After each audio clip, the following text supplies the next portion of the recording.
ano ho yung story dito sa bagong kaso naman niya? Ang story niya dito sa akin, because I have yet to enter my appearance sa court, no? Ang story niya is that uh, ang case initially was filed against dun sa pinsan niya, si Rosendo. And then later on, there was this new witnesses that came out na pinresinta ni Attorney Roque.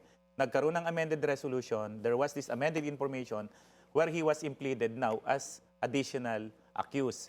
Sabi pa niya, there were times na during the hearing, nandun siya mismo sa court, nakikinig ng hearing.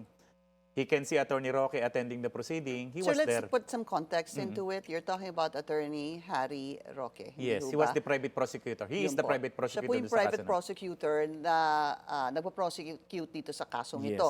And initially you said it was his, rather, is it brother or cousin, did you say? I think first cousin, si First Rosendo cousin, Madriaga. yung Rosendo. Siya po yung sinasabing may pakana dito sa kidnap for ransom. Yes. Okay. And then you were saying, continue on, And sir. then, this Rosendo Madriaga, hinuli siya ng mga pulis, and according to his complaints sa ombudsman, he was tortured, electrocuted in the presence of Attorney Roque and the Lu family. That's why he signed this document implicating Ramil Madriaga sa kidnapping.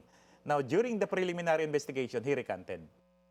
And he filed a case, when he was transferred sa BJMP, he filed a case for anti-torture against Attorney Roque sa ombudsman, which remained pending, I think, for almost 2 years.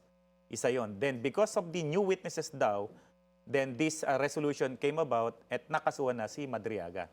Kaya lately lang napasok sa case si Madriaga doon sa RTC 21.